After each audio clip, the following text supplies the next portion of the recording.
Roses are red, violets are blue. Don't let a wild pube wreck you. Valentine's Day is just around the corner, and our sponsors at Manscaped are here for you with the best tools to get your balls ready for the special occasion. This V-Day, it's time to join the 4 million men worldwide who trust Manscaped, the leaders in below-the-waist grooming, with our exclusive offer. Go to manscaped.com and use promo code DTR for 20% off and free shipping. Stafford, deep downfield. Down he goes, and that time it's Ernest Jones. Darrell Henderson, he's off and running. Has Woods, touchdown. Van Jefferson. Jalen Ramsey put the pop on him. Sacked by Leonard Floyd. Jordan Fuller comes up with his second interception. Von Miller, a clutch sack. Making the grab. Odell Beckham Jr.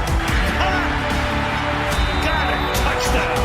The Rams were built to win the Super Bowl, and they have sealed the deal.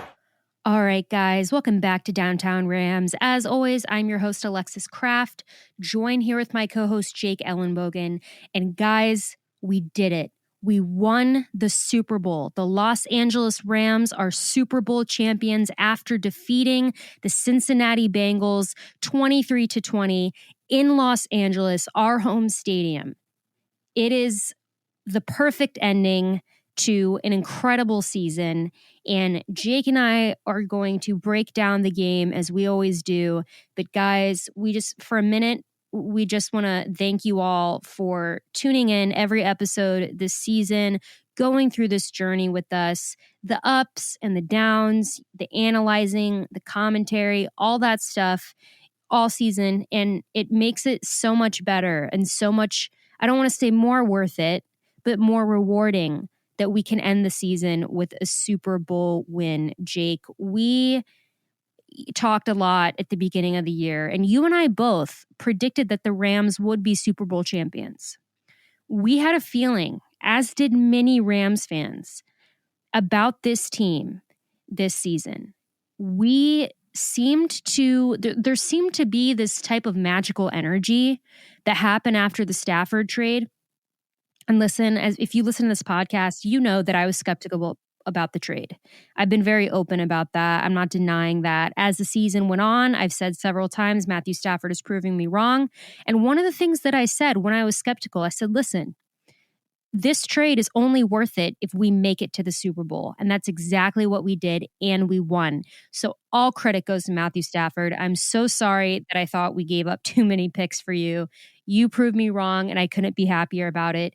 And then, just all the guys on this team, Jake, it just feels like everything happened so fluidly, and there was everyone gelled together. And if it seems like I'm chopping up my words right now, I am, because there's no real way to describe this. Like I can't even get analytical about this. Like I just am talking from a fan's perspective in saying that this team just felt special all year long. And I'm not saying we had the perfect season, because we didn't. The perfect season is impossible. Even if a team went, 18-0, they're going to have moments and games where they don't play well. I mean, it's just, but it might not have been the perfect season, but it was an incredible season to watch, in the sense that there was just, again, it's the energy, and it sounds so weird. I don't want to be one of those people that was like, oh, it was just good vibes.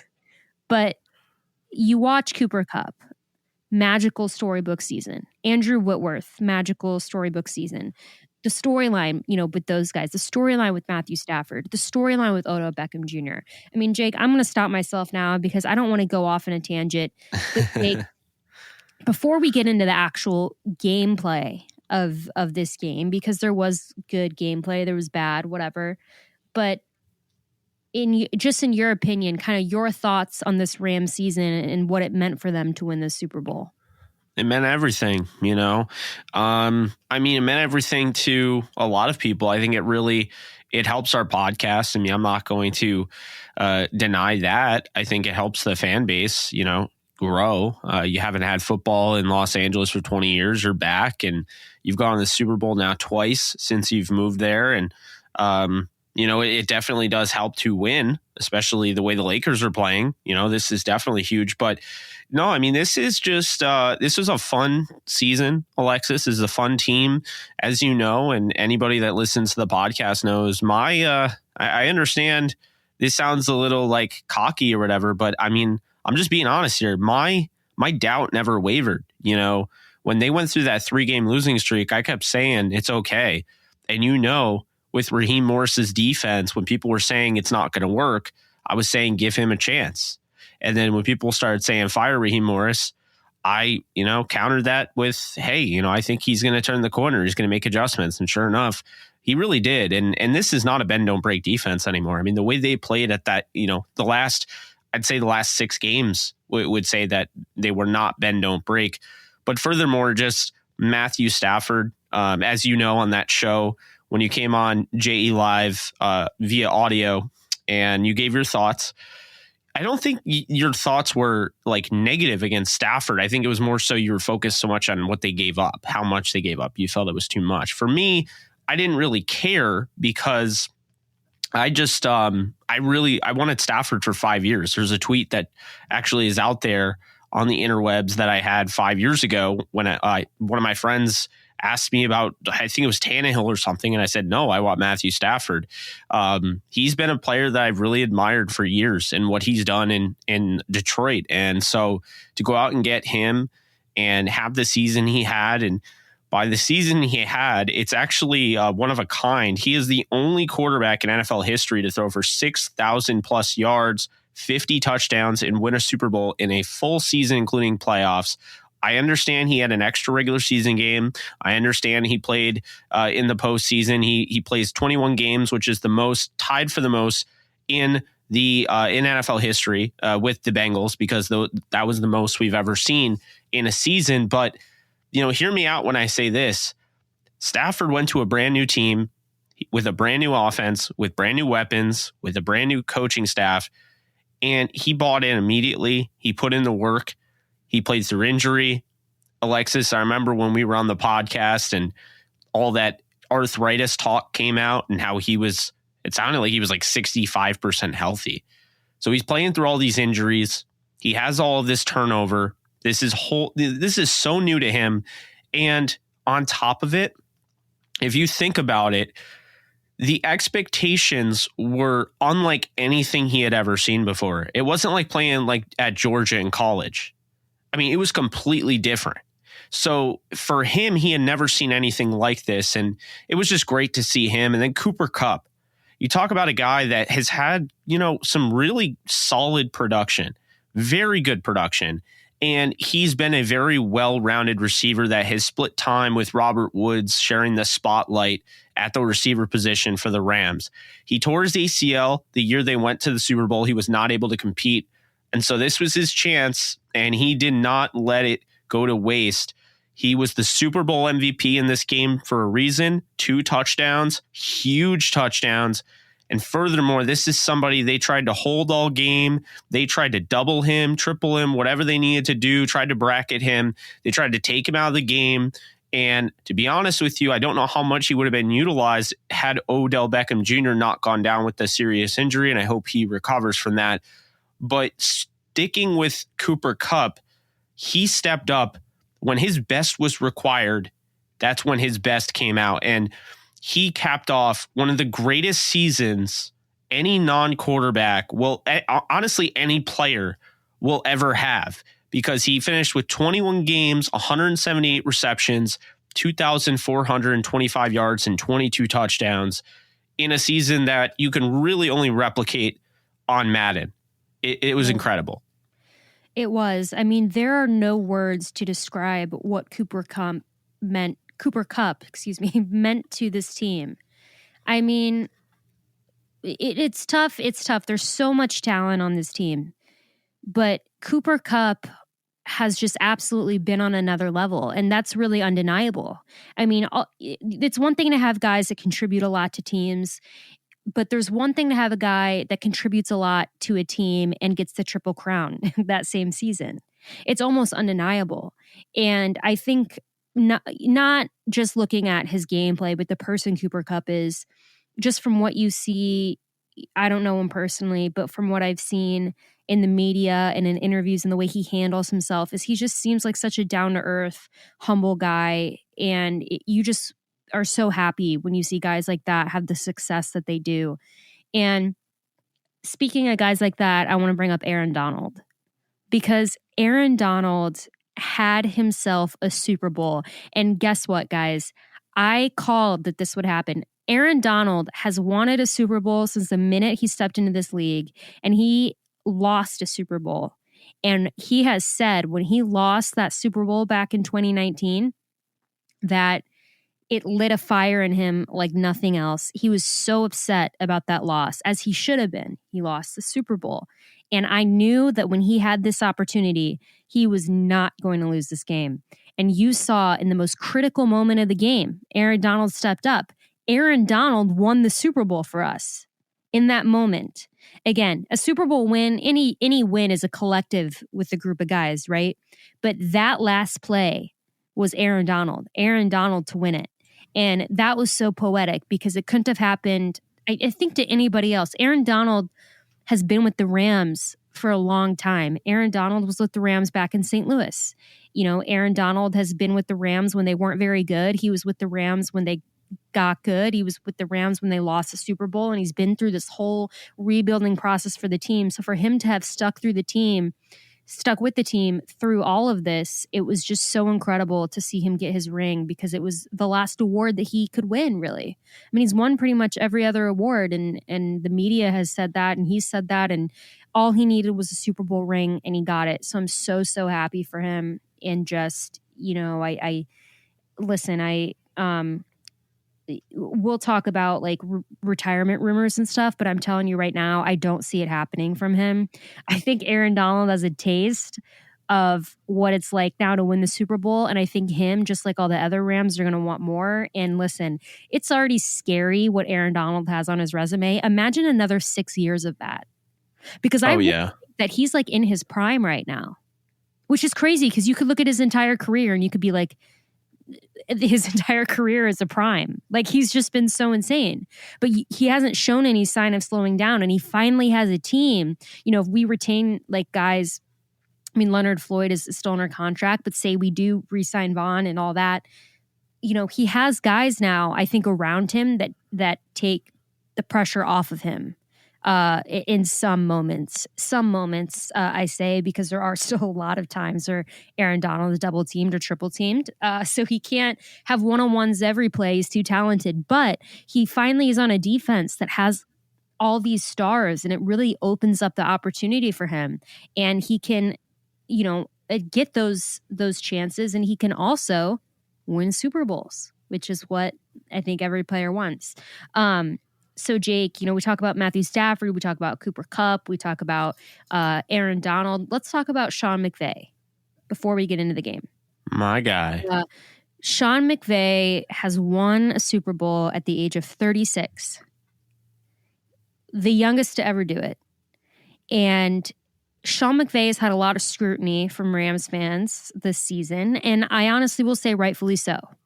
I do think it's rightfully so. I think that he had to work through some rough patches this season, especially with his play calling, which I think has improved. I think that he is getting better because, remember, he's 36 and he doesn't have all the experience that everyone else has. But Jake, one, do you think Sean McVay is going to retire, yes or no? I mean, he'll retire someday, but it's not anytime soon. I can tell you that much. Right. Do you think he's going to retire now? Hell no. No, he'll retire probably in his 50s. I think he continues to coach. He might get burned out like Dick Vermeil, and maybe retire in his 40s, but I think it's very unlikely, and I think he'll coach until he's like in his 50s. And you know why I don't think you know why I agree with you. You know why I don't think he's going to retire? Because that's when you were supposed to say why, Alexis. I don't think that he's going to retire because I think the Rams, and you and I have talked about this, the Rams know that they have the opportunity to build a dynasty now. Yeah. I'm not going to jump the gun because in order to have a dynasty, you have to win more than one Super Bowl. You can't just go win it and then and then never win again. But the Rams have a very unique opportunity right now, and we're getting very ahead of ourselves, but just in this Sean McVay conversation, and before we break down the game, I just want to mention this because I think it's worth mentioning. The Rams are keeping together, for the most part, the Rams are keeping together their team.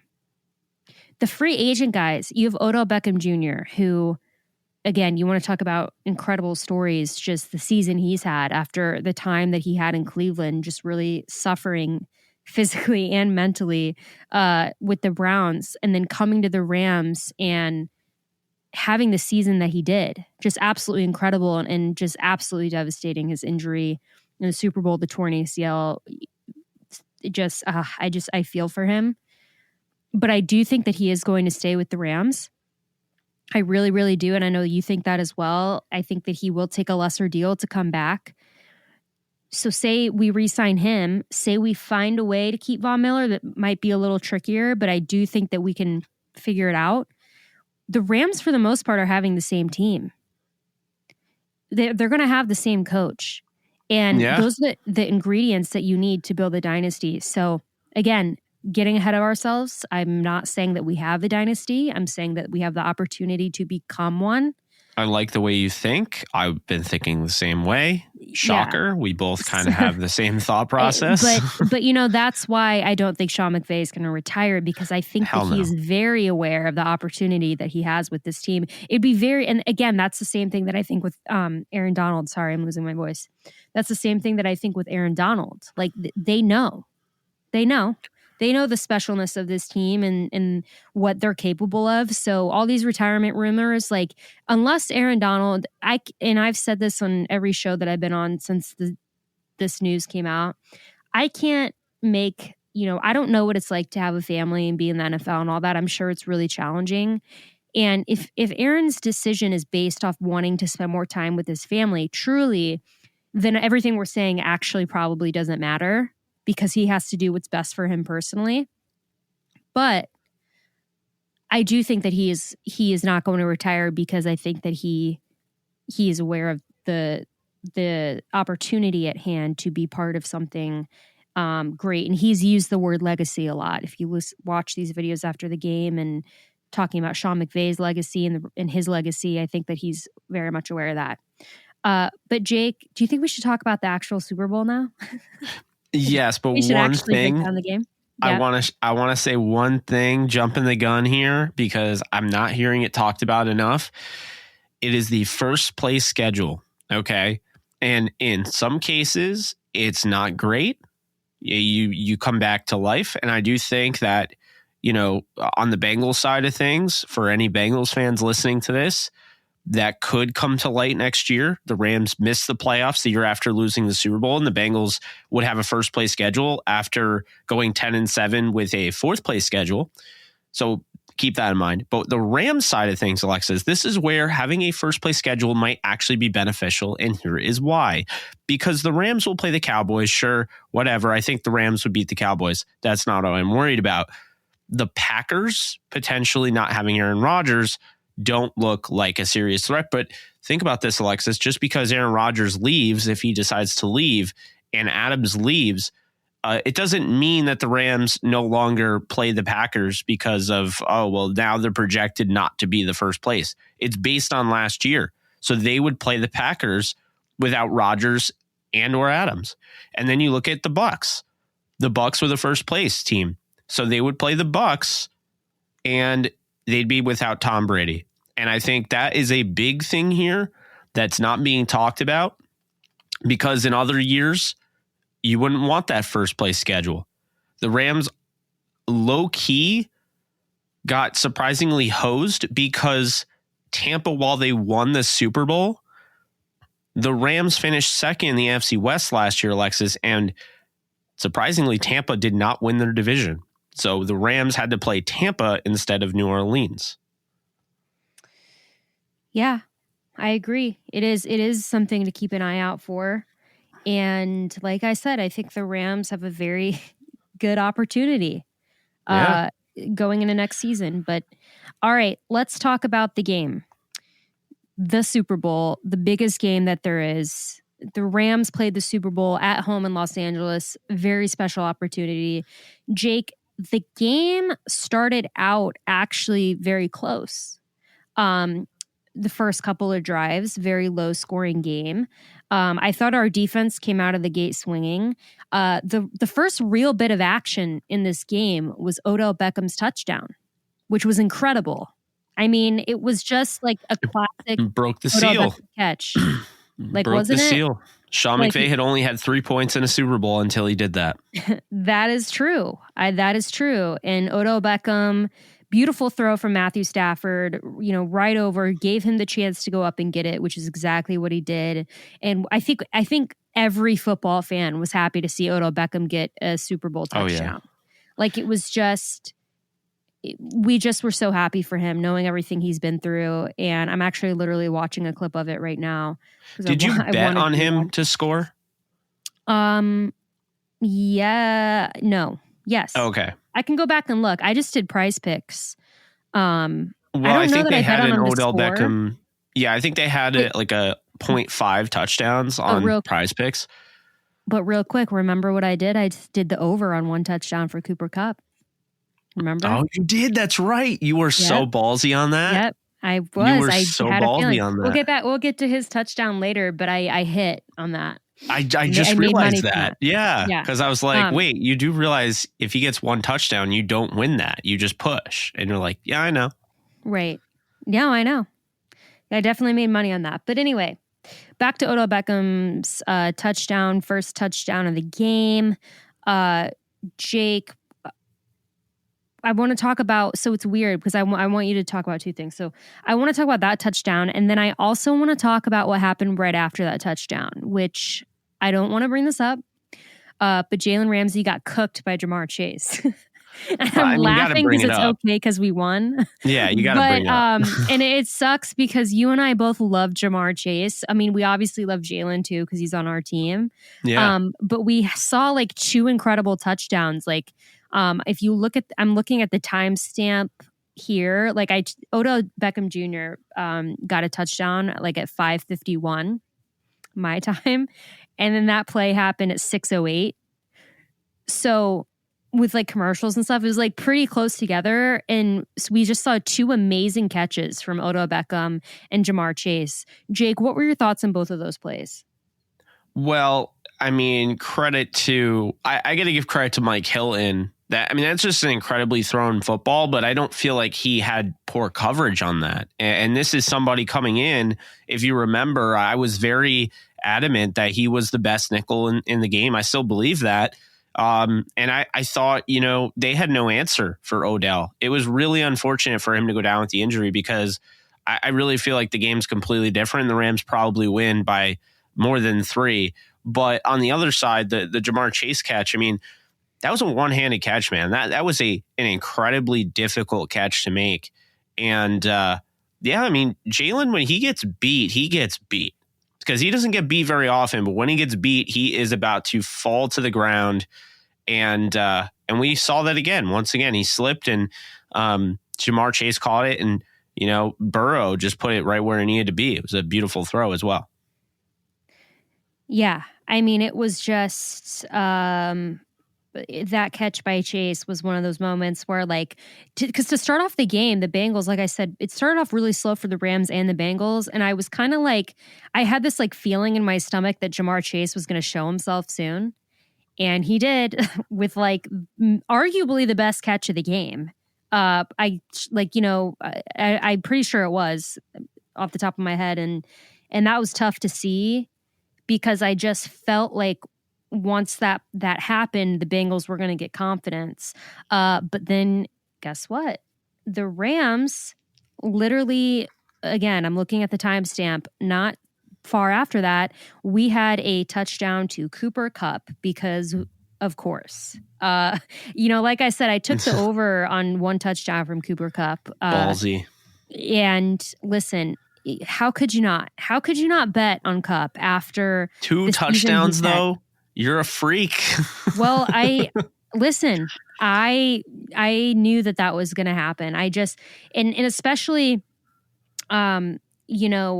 the production that he had late in the game wasn't surprising as well, and we'll get into that. But in the beginning of the game, he kind of was quiet, and I don't know if that's because he did have a lot of coverage on him, but I think like it's one of the benefits Odell Beckham Jr.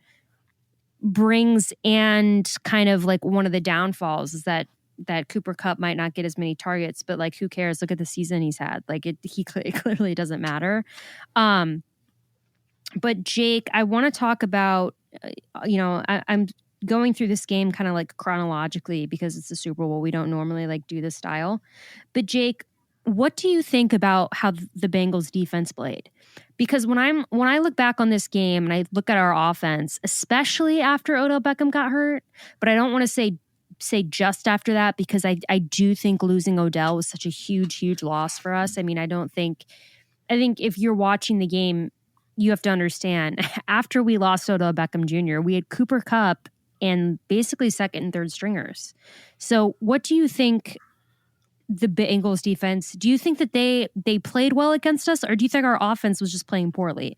Because we lost a lot of momentum after Odell Beckham Jr. left the game. Well, I think it was a little bit of both. I mean, in the Bengals, keep in mind, they were definitely taking advantage of the fact, the refs were going to let them play. So they were playing more physical on the receivers. And I think that, when you're having Cooper Kupp and Odell, they know how to get out of those predicaments. And Cooper can sell that. He can sell being held. He can still make a play. But when you have Ben Skoranek, he's not there. He hasn't, been in that moment. He doesn't know. So when you have guys like holding Ben Skoranek, it's like he's not going to flop or anything. He's not going to sell it in a way that doesn't take him out of the play, but also attract attention. So I think that was a big thing there.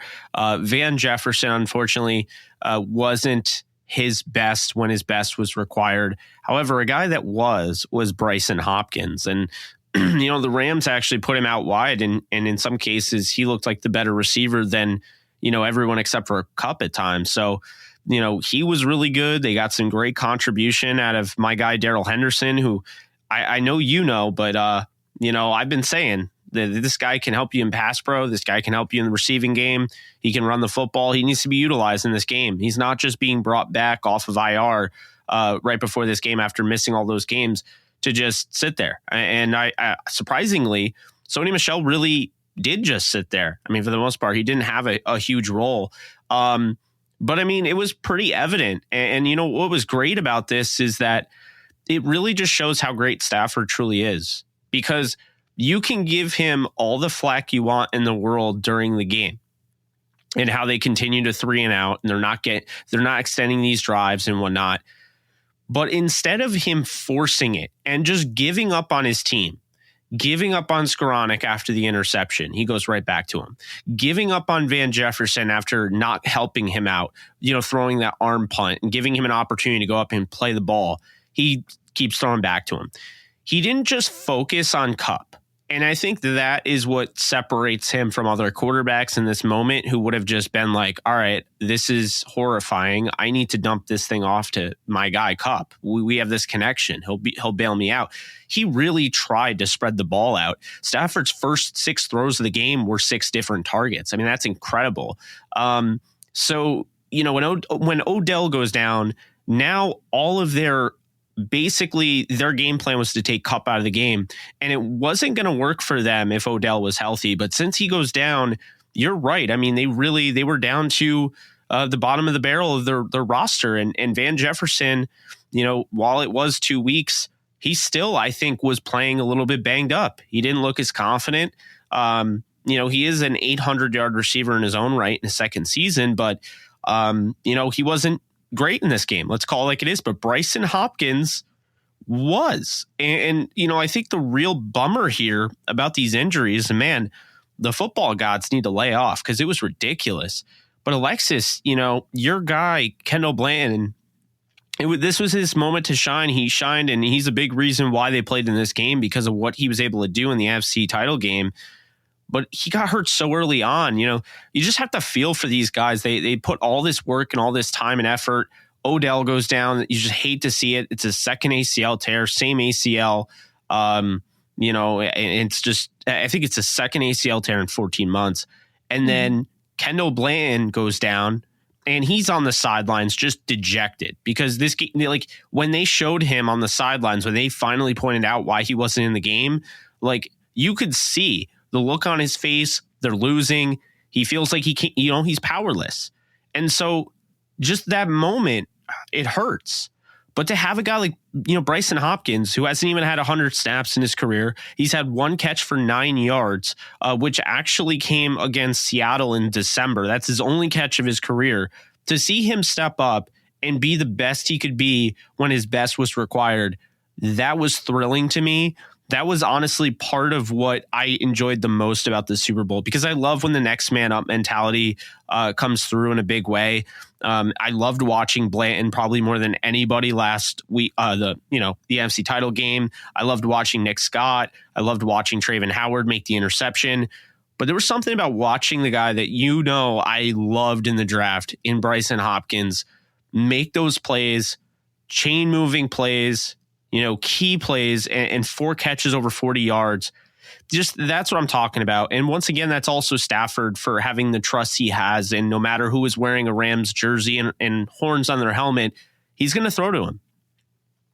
Yeah. And, you talk about these guys, and you mentioned Ben Skowronek, and I just have to say this about Ben Skowronek because there's so much Skowronek slander.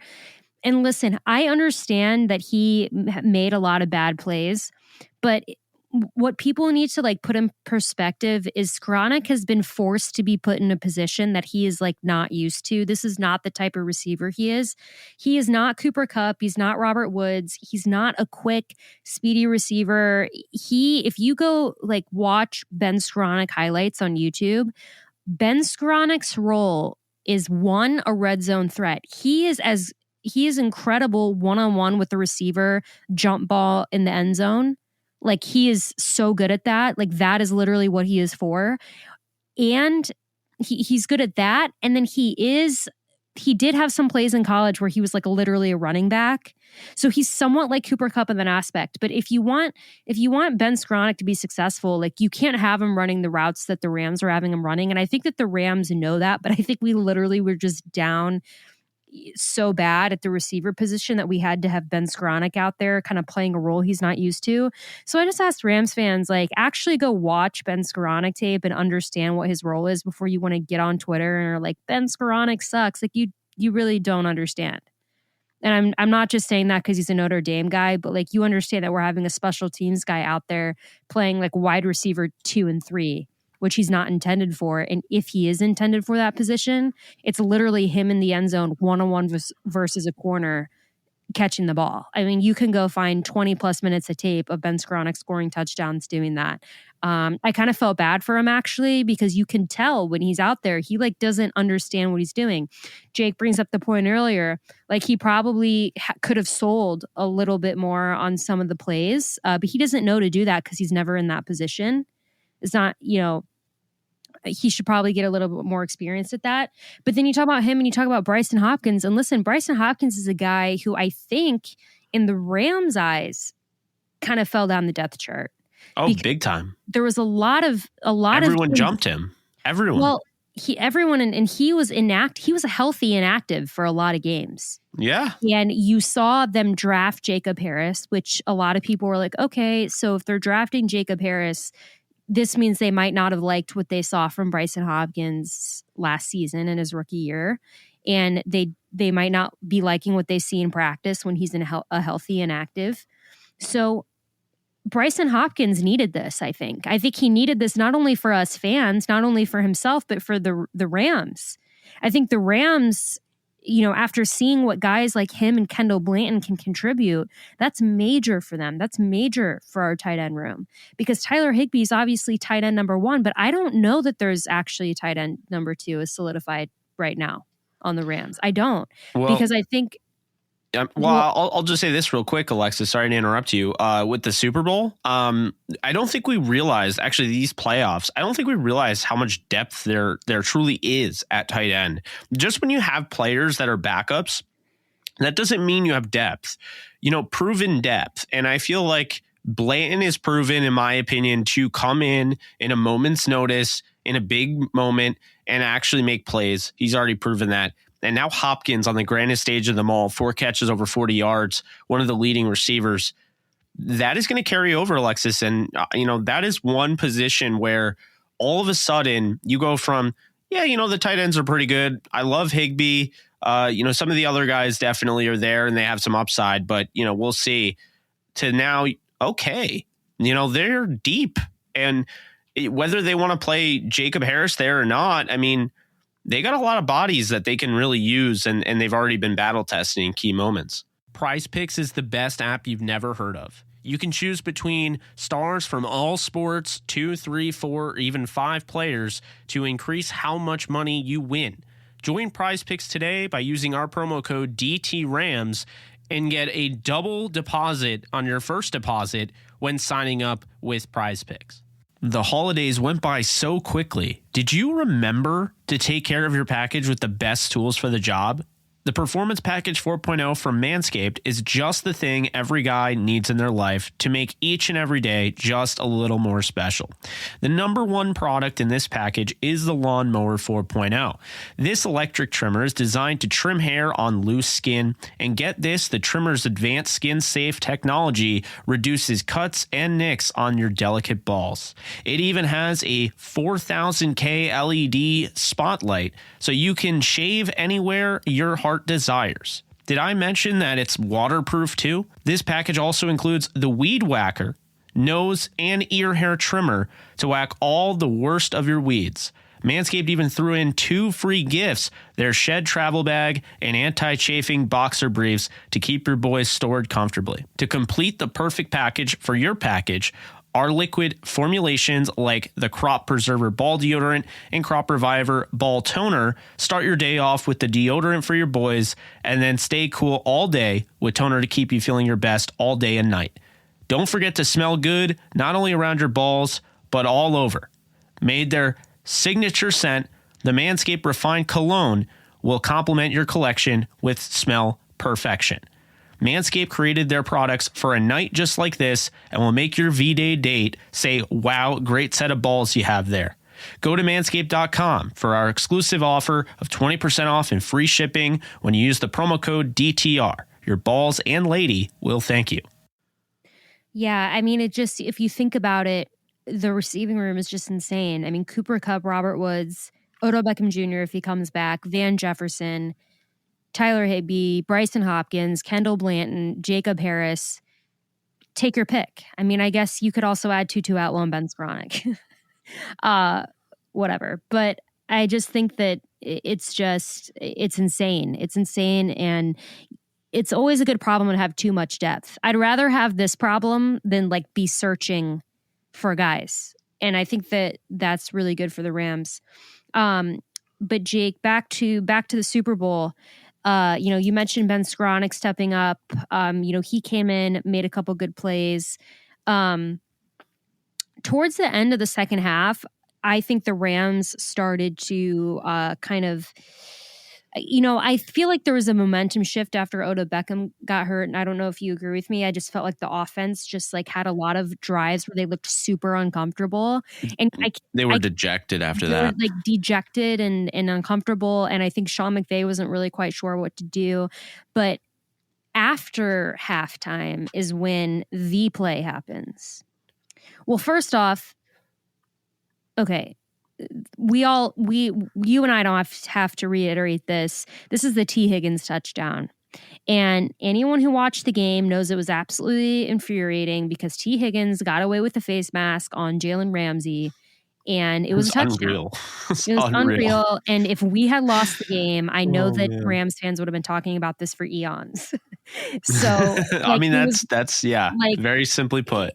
And listen, I don't want to spend too much time on this because we won and it doesn't matter, but it was just a really annoying play because of that reason. And it's also just funny because there's a lot of people on Twitter right now who didn't want the Rams to win that are talking about the calls at the end of the game, on Cooper Kupp and how they weren't really penalties and whatever. I'm like, okay, fine. Well, the one touchdown or one of the touchdowns that the Bengals got was literally like because of that face mask on Jalen Ramsey.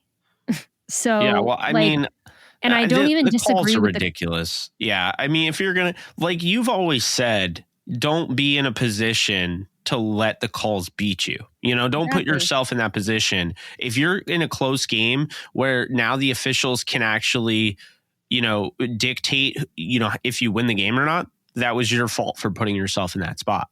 Exactly. Like I just don't like it. And that's the same thing. Like when Rams, everyone was so like mad about the call, and I get it, but I'm like, okay, it's one play. And then at the end of the game, we got some calls that like were arguably ticky-tack. I just don't think it matters at that point. Like it does and it doesn't. But we don't have to like dwell on that play because we all understand it, but like be better referees. And also like maybe there should be a replay system for every touchdown. The thing is though, Alexis, is that I feel like they were really good and they just missed that call. That was pretty egregious. I do think they were pretty good the entire game. I think that call was like, but also like, to be fair, when you watch that live, when I watched it live, I didn't see it. No, you kind of just felt like Ramsey flopped, right? It just kind of felt like Ramsey like got beat. But then when anyway, it just felt like he got beat. And then on the replay, but then it's like, okay, so that's why you could make the argument there should be replay for refs, because they probably saw the same thing we did. And we're like, oh, he just got beat. And McVay was trying to get their attention and to look up at the scoreboard because they were playing it over, and he's like, he grabbed his face mask. But it's one of those things where it's like, you miss it and it doesn't, like if they had lost, we'd be talking about it more. But I agree with you. No need to like totally go out on a limb on it. But I think the thing with that goal line spot, what people are not understanding is that there were multiple calls that weren't made that would have helped the Rams. So I think what that means is that Ron Torbert's crew was allowing them to hold and then gave them kind of a warning. Like when they held, Darrell Henderson to the point where he couldn't catch the ball being thrown his way, that's pass interference or whatever you want to call it. They gave them that. And then the next play, when they held again, they threw the flag. And to me, that was a hold. I understand some people say it was ticky-tack, but it is a hold. And to me, I just don't feel like the Bengals really tried to make a play on the ball at the end. I don't think they trusted in their ability. I know Eli Apple didn't. I thought he was absolutely terrible in this game, and they took advantage of him. But Logan Wilson had a really good game. I'm not trying to take anything away from him. And he actually did try to make a play on the ball, but he did grab Cooper Kupp. Let's not act like he didn't hold him at all. He grabbed him back. And then, Alexis, what I'll also say is the Cooper Kupp touchdown, because he caught 3 touchdowns in this game. One, of course, was ruled not a touchdown, and he got helmet to helmet hit and all that. But the offsetting penalties. Okay, so you have the Havenstein hold. I'm not saying it's not a hold, but what I am saying is that there were 3 penalties on the play, and it wouldn't have offset because there was an extra penalty on the Bengals that was not called, because they called the helmet to helmet, which I'm sure you saw. But I don't know if you saw, Alexis, and maybe you did, but Cooper Kupp, before he caught that touchdown that got called back, he was held all the way there, grabbed from behind. The jersey is tugging. The jersey is going downward. And he broke out of that and made the play. But that's holding. That is clear as day in the end zone. And if they spot that there's 2 fouls on the other team, that would not have offset. Yeah. So, I look at it like, if you're going to sit there, what does Eric Dickerson say? You start saying, well, if they did this or they didn't call this or whatever, that's a losing man's argument. That's how you know that, with all due respect, if you're still arguing about calls, you're the loser in this situation. I agree. And, listen, maybe it lit a little fire under the Rams, because after that touchdown is when you started to see all the sacks happen.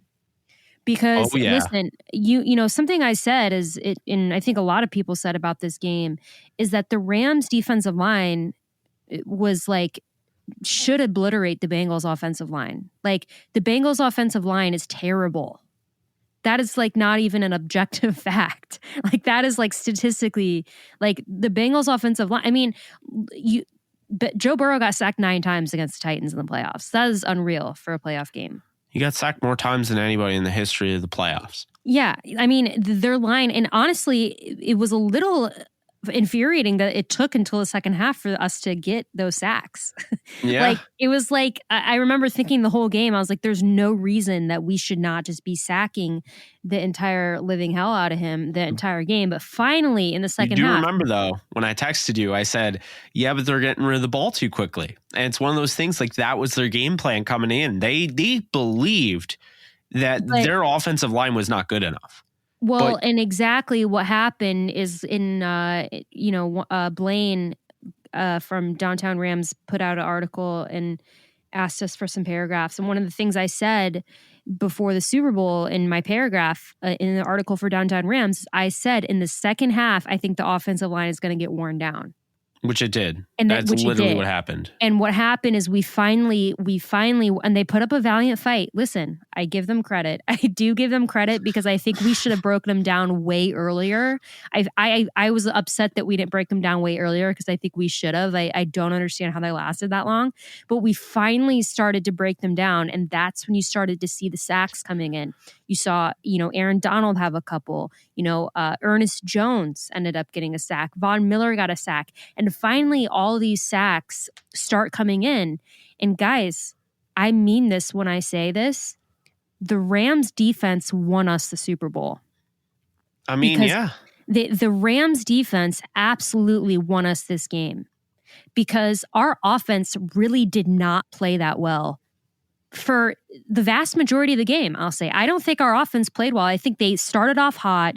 We lost Odell Beckham, lost all of our momentum, kind of hung in there, kind of on offense, not really. Our defense bailed us out, and then thank God Matthew Stafford and Cooper Kupp saved us at the end of the game like they typically do. Our offense really was not outstanding the entire game because one, I think it hurt us losing Odell Beckham and we just didn't seem super fluid, but also I have to give some credit to the Bengals defense.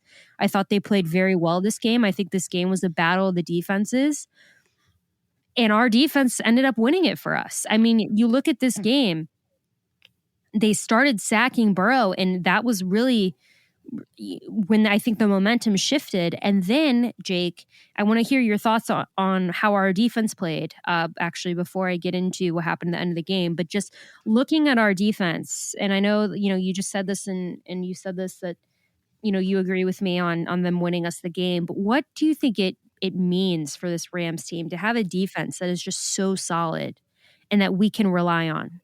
And especially at the end of the game, which I'm going to talk about in a second, but just coming in clutch, this Rams defense, what do you think? Well, I mean, I'll be real with you. I think a big reason why that defense all of a sudden started to get home on the quarterback, obviously coupled with the fact that the offensive line was getting worn down, Raheem Morris made some killer adjustments. They started overloading the left side, and they really had no answer. And there was nothing that they could really do. And what that did is it really rattled Burrow, because here's the thing. The game plan all along was to get the ball out quickly. And that's it. They were just going to get the ball out quickly, force him to make tackles. It's what I expected. But when they started overloading that left side, and we already knew that Isaiah Prince didn't stand a chance against Floyd, but you had all those guys coming from the left side, that is when it got interesting, because then you could start. The Rams don't, obviously you don't want to blitz Burrow because Burrow's great against the blitz, but then they started being creative about it. They had the Ernest Jones sack where he came home and they actually picked up the blitz.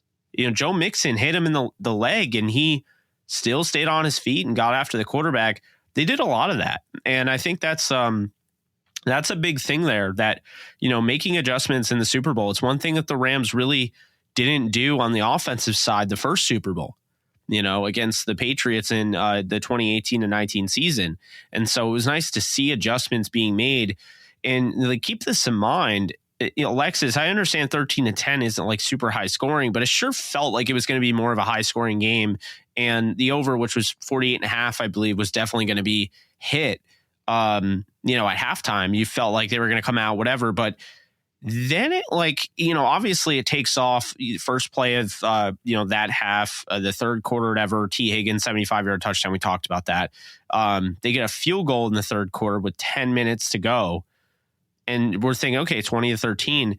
It became a defensive battle pretty much the rest of the way. Well, it did, and you to talk about kind of what happened at the end of the game now. Because this is where it gets interesting, as it does in good games. When it's a Super Bowl, like I've mentioned before, is in the Super Bowl, if you're not watching like your team, it's like you want it to come down to the wire and be a good ending. If it is your team, you don't want that because you don't want that risk. You'd much rather your team take like a big lead, and you don't have to like have the anxiety inducing like shakes at the end of the game, just like terrified out of your mind. But that's what it came down to. And Jake, the end of the game, let's start with the Cooper Kupp touchdown. The second touchdown, because like you mentioned earlier, the first isn't called. Absolutely incredible. So we get this touchdown, right? And we take the lead, which finally, because we'd been down the majority of the second half. So we take this lead. Again, we've seen it before. We saw it in the NFC Championship. We saw it in the game against the Buccaneers. Cooper Kupp, Matthew Stafford coming in so clutch at the end of the game. Then it comes down to our defense. Guys, this is like, it's almost like chill-inducing when you think about it. There's like less than, of course, now the number is slipping my mind. Jake, do you remember how much time was on the clock? It was like a minute. When they scored? No. Well, we scored, yeah. We score with Cooper Kupp. Then our defense. The second time, there was a minute 25 left. Yeah, so with a minute 25 left, our defense goes out in the field. And all we have to do is shut the Bengals down and we win. See, I felt good about this. I felt like the game I was did over. too. Yeah. I knew when this happened that we won the game because our defense always comes through for us and had been the entire game. And listen, any other team, it might be a gamble, but I knew it wasn't for us. And if you guys haven't seen the clip yet, there's a clip online of Sean McVay. I have it retweeted on my account. Sean McVay, like he was mic'd up during the Super Bowl, and he said when that happened, he said that Aaron Donald was going to make a play and win it. He knew it. I knew it. We all knew it. And who else? Aaron Donald won that game for us in that moment on fourth down, hit Joe Burrow just like he hit Jimmy Garoppolo in the NFC Championship and forced that was crazy. Championship forced an interception. In this one, Joe Burrow just. The pass went nowhere. Absolutely incredible. And we won the Super Bowl. And we won. That was what's funny? Bengals fans were trying to say, well, Jamar Chase was streaking down the field, so he had him. Like, of course. That's what happens with pass rush. How many times do you think a receiver's wide open down the field and the quarterback wasn't able to get him the ball because the pass rush was too quick? Like, I mean, that's literally the purpose of rushing the passers, that they don't have time to see that. They don't have time to react. It's like, I some of the stuff from both sides, honestly, I can't. I can't. You know where I'm going with it. Like, listen, and I have said all week, I was not a fan of how either fan base had been acting, honestly, up until the Super Bowl. And we don't have to get into it on the podcast because it doesn't matter now. Yeah, it does not matter. I didn't get on Twitter for a few days because I was just like, I can't believe that people are acting this way. But anyway, blocking out the ridiculousness of some people, talking about the Rams winning. I mean, and Jake, I'll share how I felt in that moment, and then you can share how you felt. But it just felt like, it's weird because you never want to get cocky during a season and feel that you're going to win, because there are people that are just like, oh, we're going to win because we're good. But I really felt like this entire season, I've been saying the Rams were going to win the Super Bowl. I really felt it. And it's not that I felt it from a arrogant standpoint of that, oh, well, we're just so much better than everybody else. Because I think there's a lot of teams that probably could have won the Super Bowl. There usually is. It's very rare that you find a team in the NFL that is just like just so much better than everybody else. It's the NFL, it's professional football. It's just not realistic. You have to be good to make it to that level. But I just really felt like the team that the Rams had put together, the all-in strategy that I quite frankly, and I've said this, I'm not a fan of that strategy really in any sport. You see teams try to do it all the time. And I really just don't like that style of play. I'm very much like an old school build from the draft, sign free agents, but like all these trades, I don't like it. But I felt like for the Rams, I felt like they got the right guys to get it done. And because this only works, the Rams only win this Super Bowl if they get the right guys to do it. And everyone's like, oh, okay, yeah, no, of course, Alexis, like get good players, win the Super Bowl. Great analysis. But here's what I'm saying. It only works because the Rams gave up so much to get to this point, and it only works if everything works out, like, which is so rare because you can have the best players in the world. Jake, think of your Lakers. You can have the best players in a league, and they cannot play well together, as you know. So you know what I mean? Exhibit A, the LA Lakers. Exactly. And so, sorry, Lakers fans. I'm trying to paint a picture. It's all good. No, I'm trying to paint a picture, but I'm messing. Because I don't want this to sound like so simple. Like, but it really is. Like you have to play well together. Yeah. Because that's why I don't buy the super team, whatever, fine, call them a super team. I'm not even going to argue against it, but you can be a super team, but you're still not going to win if there has to be a fluidity to what you're doing. You have to play well together. Everyone has to be on the same page. You have to execute. It's not that simple. I explained this to you on vacation. There's no such thing as a super team in the salary cap era, period. Yeah. Okay. So I mean, I get what you're saying, but what I'm saying in regards to the Rams is this was only gonna work if everybody was on the same page and everybody played well together. And there was a really big risk that it wouldn't work, and it did. Oh, no, I agree with you. We're on the same side. I was just saying. No, I know. Because the media has been super team, super team, super team. Well, and what I'm saying is so if it's just, and I kind of forgot where I was going with this, but essentially, guys, it just felt special. It just felt special. And I just felt that in that moment. And I was more I think in this game, it was I had more confidence, I think, as most people did going into this game than I did in the NFC Championship against the 49ers. Yeah, that game worried me. And when we won that game at the NFC Championship, I literally broke down in tears, and I was there at SoFi. And I think looking back, part of the reason was I knew we were going to win the Super Bowl at that point. Because we knew during that game that we were going to play the Bengals. And I think the Bengals are a great team. I think they're a young team. I think they're going to be back in the Super Bowl. I'll say that right now. The Rams would have beat the Chiefs. Huh? The Rams would beat the Chiefs. The only team I was really worried about, the Bills. Yeah, I wasn't worried about the fact of playing the Chiefs. I still would have preferred the Bengals over the Chiefs if I had to choose. I think we had a better chance of beating the Bengals, but I just felt then when we won this Super Bowl, I was more just it was just I just breathed.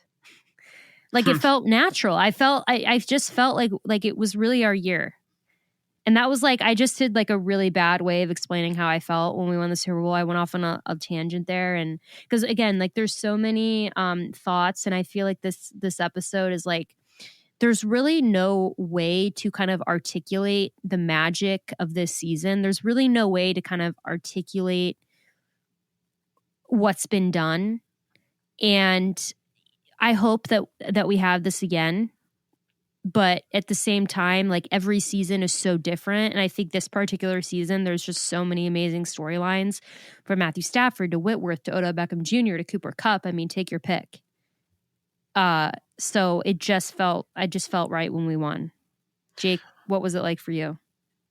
I mean, it was just crazy. It really was. I mean, it's one of those things where like you and I have been saying all year that they're going to win the Super Bowl, and we're like, stay calm. It's okay. They're going to win. Like, you know, they're the best team, yada, yada, yada. But like just actually seeing it all come together and, you know, just seeing like my dad nearly break down. Like it was just like, you know, the family was there.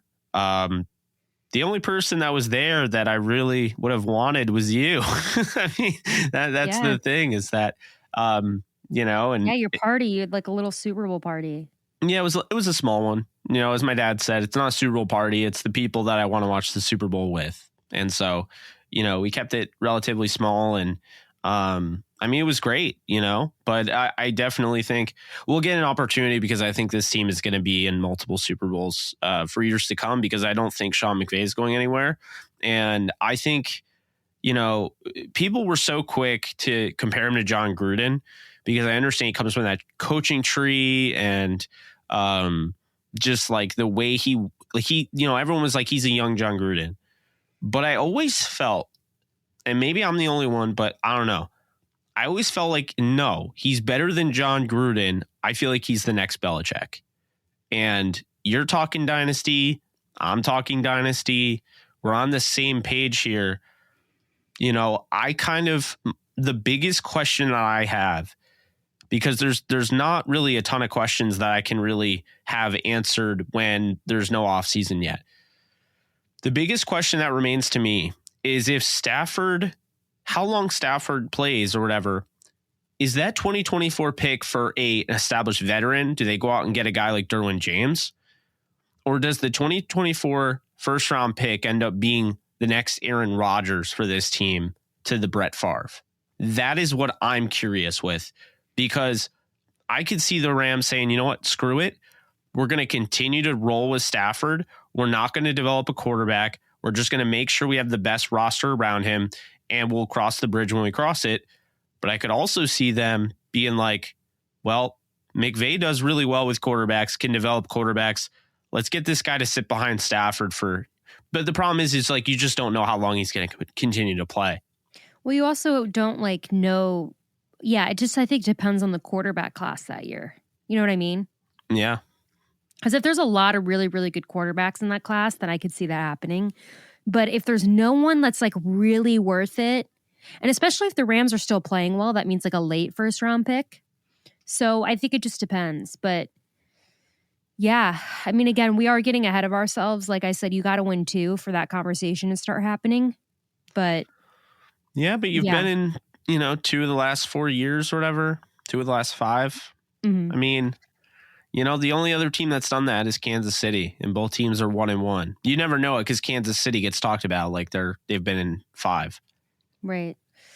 Yeah, I don't know. I just think, it just feels really good to have won the Super Bowl. And just speaking from, you know, my experience and being from St. Louis, like I've just been on such a journey with the Rams, both on the field and off the field. I've seen everything, the good and the bad. And, you know, I was around and, you know, a lot of LA fans were around as well, you know, during the bad years. And, you know, now having the good years in LA, it just, it feels great. And, you know, I feel a sense of personal, like, not like validation, but, you know, I did get, it was hard for me at first, you know, when the Rams left, and I'm not going to get into all that. Was not, you know, I've received a lot of flack for still supporting the Rams. Mm-hmm. And, you know, I've seen all the people that went and became Chiefs fans in St. Louis celebrate their Super Bowl like a couple years ago. Good for them. And now I've got mine. But you know, I feel like I've grown up with this team. You know, I'm all the fans, you know, who grew up watching the Rams kind of around our age had to go through a lot of really, really bad years. Like our formative years were really bad football, because I was like 3 years old during the Greatest Show on Turf. You know, it's just such a bummer because my family had season tickets during the Greatest Show on Turf. I went to a lot of those games and I do not remember a single one. I was 2 and 3. So like not much that I remember. And then from the time I could form memories and understand what the game of football was, we were just garbage. And we were garbage for a really, really long time. So to now be here having a Super Bowl win is an awesome feeling.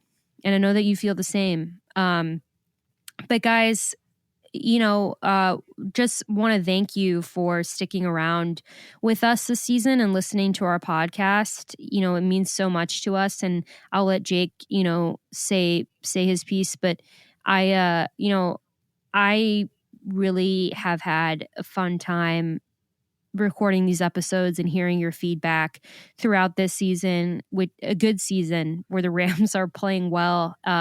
We had some bad games, which weren't fun, but for the most part, we got to talk about a lot of really, really fun times. And I really appreciate that. And I really appreciate the community. I mean, most of you guys that I follow are on Twitter, but I interact with some of you on Instagram as well. And just getting to know you guys and getting support from you guys and just talking Rams football and making it feel like every game that we watch, because I live tweet all the games and I see your responses and I see your tweets as well. Just making every game feel like we're watching with like 100 close friends. That's what it feels like. And I just want to thank you guys for sticking around and listening to our podcast, especially because we really appreciate it when you guys, give us feedback on these shows and you guys listen and you care what we have to say. And we know that you care because you're Rams fans and we all have like one common love, which is Los Angeles Rams. So really excited for what the offseason has to bring. But, just wanted to say like a couple words because this is our last, game breakdown of this season, until we start playing again in September. But Jake, before we end this, do you have anything you want to say? Yeah, I just want to say thank you to everybody that's listened. It's been amazing. Thank you to everybody that follows Alexis and I on other platforms, whether it be YouTube or Twitter or Instagram or whatever.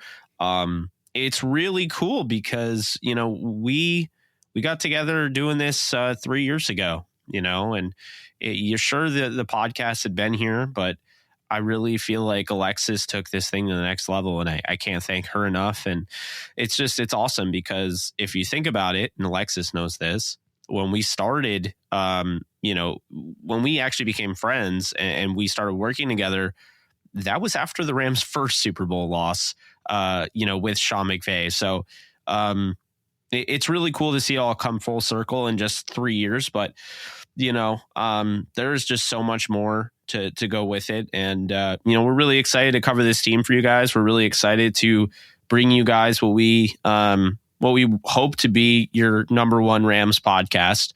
And we're excited to continue to, ramp it up, ante it up a bit. And we're expecting a huge 2022 to 2023 season upcoming. We're going to get you ready with the NFL draft. We're going to have interviews, probably get some old, players on, things like that. Old Rams legends, what have you. But, I think it's going to be a fun season and this was a magical year. So let's see if we can follow it up with another great year at the podcast and continue to grow, because this was our best year yet. And I really feel like even the best has yet to come, because there's a lot of room for growth, not only just the Rams fan base, but now Downtown Rams. I think there's going to be a lot of new Rams fans. And, I can't stress it enough. Everyone's welcome, whether you're a bandwagon fan or not. Everyone is welcome. But it's been a lot of fun, Alexis, doing these. And it's really cool to be able to end our season and the fact that, yes, we will be going into the NFL draft. We will be talking to prospects. We will be discussing the draft moving forward in the Rams offseason, and not games, but the last, like you said, the last breakdown of a game, post-game, comes in a win. A lot of teams, because there are teams that finish their season on wins, but they don't make the playoffs. The fact that the Rams win the Super Bowl here, we're able to end this thing on a win like this. And this is now the second Super Bowl in the Rams history, fourth NFL championship total. Cooper Kupp had the greatest season a receiver's ever had, and maybe one of, if not the greatest season an offensive player has had in total. Matthew Stafford, his first year going to the Super Bowl, taking this team after being 0-3 with Detroit, going 4-0 with the Rams in the playoffs when everybody has basically been on his back the whole year. Raheem Morris, huge holes to, foot. Like I can't even talk right now, but huge shoes to fill is what I was trying to say with Brandon Staley going from the number one defense, losing John Johnson, losing Michael Brockers, losing Troy Hill, never wavered. And that defense may not have been number one all year like Brandon Staley's, but man, that felt like a number one defense down the stretch. So it's been an incredible season, and I'm really excited for the future. That's really all I can say. Me too. We're not going anywhere, guys, but we are ending this episode on the note that the Los Angeles Rams are the 2022 Super Bowl champions. And guys, like I said, we'll be back. But as always, if you like what you hear, please like and subscribe. You can follow me on Twitter at @TheAlexisCraft. You can follow Jake at JKBogan. And as always, stay safe, take care, and go Rams.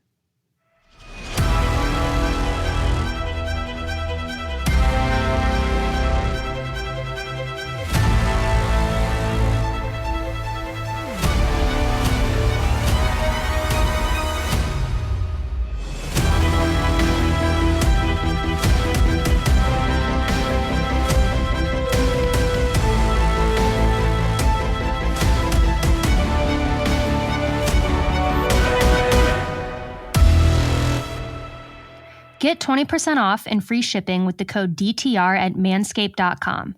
That's 20% off with free shipping at manscaped.com, and make sure to use code DTR. Unlock your confidence and always use the right tools for the job with Manscaped. Prize Picks is the best app you've never heard of. You can choose between stars from all sports, 2, 3, 4, or even 5 players to increase how much money you win. Join Prize Picks today by using our promo code DTRAMS and get a double deposit on your first deposit when signing up with Prize Picks.